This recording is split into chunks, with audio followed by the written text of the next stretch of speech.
news last Thursday, the 19th.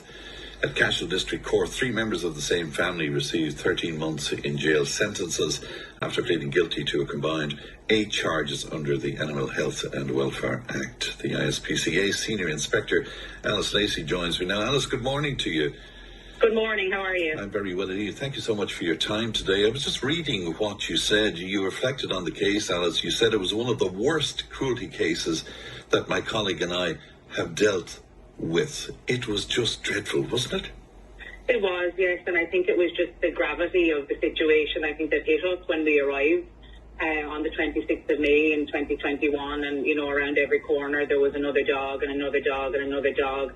And at that point we called for guard assistance, you know, because we knew that it was going to be a long day. And of course we removed others then on the 4th of June in 2021. So it was one of the worst welfare cases that I've dealt with to date in the last 7 years with the ISPCA, from dogs not having any of their basic needs being met to injured dogs chained up in sheds and in a derelict house.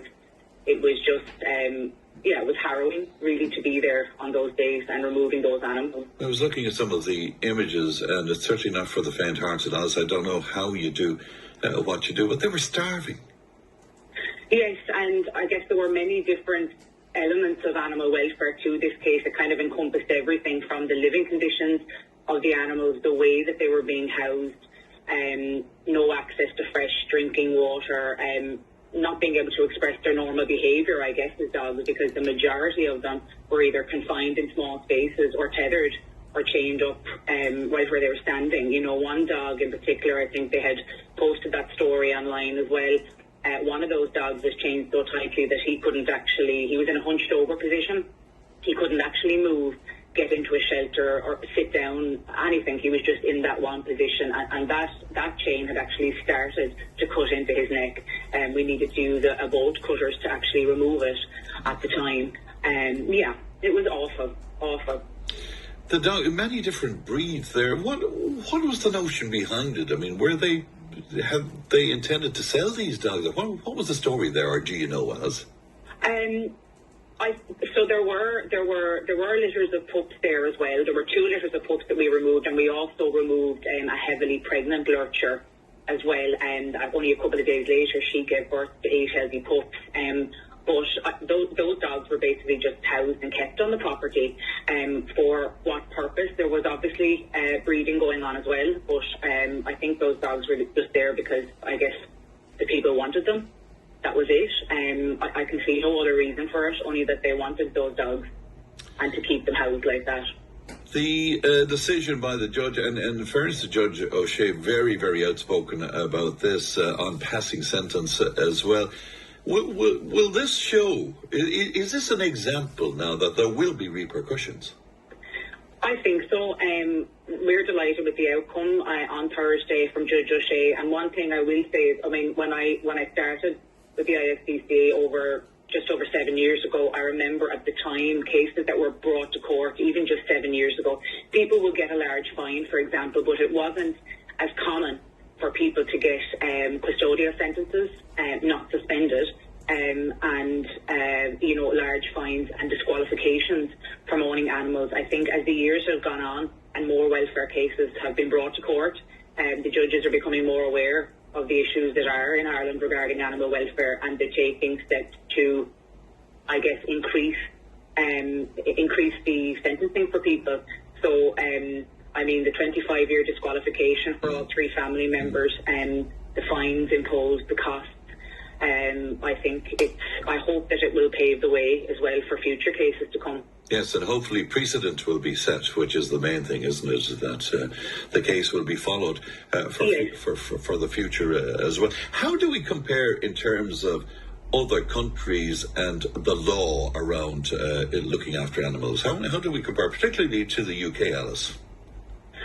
So I think I kind of always try and describe it as like the size of Ireland as a country. We're quite small, and I think the level of cruelty that we see on a daily basis, cruelty and neglect, is for such a small country. I mean, we're only covering, there's 9 inspectors in the country, and we only cover our own specific areas, but even what we see on a daily basis, You know, and I knew that this year, even after the pandemic, it would be extremely bad with the amount of people who've taken on animals that maybe they now find that they can no longer take care of.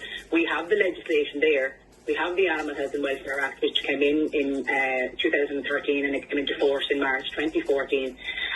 We try and enforce that to the best of our abilities when we're out doing these welfare calls, and we're trying to make people accountable for the way that they treat animals in this country, you know. But again, we only know about these situations due to the public picking up the phone and ringing in. You know, I know other countries, the likes of Sweden and some Scandinavian countries now have laws in place where you're not allowed to have your dog outside for a specific length of time without bringing them inside, or, you know, the tethering of animals has become illegal in some countries as well. I'm just hoping that in the near future, we will start to go down that route as well.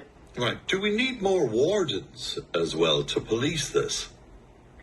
So, well, we have 9 ISPCA inspectors in the country, but as well as us, the AGS on Garda Síochána, all of the guards are also authorised officers under the Animal Health and Welfare Act as well. So they are able to act the same as we would as regards the seizure of an animal if they see that there are welfare issues present. And of course, we're on hand to help and assist them in any way that we can as well. We do then have the county council dog wardens in the country as well that cover their respective areas. I would love in the future to see more ISPCA inspectors covering more counties, definitely. How do you do what you do, Alice? Because I'm sure, like yourself, I'm a real animal lover, and I can't imagine being cruel to them. How do you walk away from that? I mean, it must be. Yeah, it is.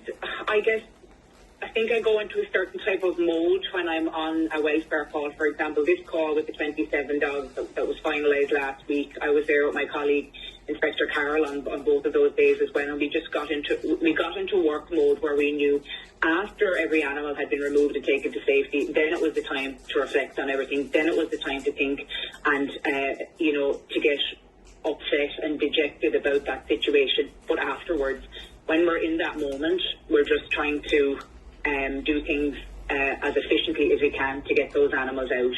But it does undoubtedly take its toll on you as a person emotionally and mentally as well. I just try my best, I think, to compartmentalise that, and then allow myself to feel all those different feelings, I guess, dealing with these welfare cases. But then, of course, we have to maintain a level of professionalism as well when we're dealing with the call. Of course, but it certainly can't be easy. Did any of the animals not survive, Alice? There was one animal due to serious behavioural issues out of the 27 that had to be put to sleep. He was so into himself that anything around him, I guess, due to his upbringing, was seen as a threat to him. And a decision had to be made on that, yes. But all of the other animals, including the pups that were taken from the property and the ones that were born afterwards, all went on to be rehabilitated and find loving homes. Right. And, this, as in other cases, I guess, based on a phone call from a member of the public, is that what happens? And generally, that's what happens. Yeah. Yes, people they can call our 0818 515 515 helpline, or they can actually email and make an online complaint form as well.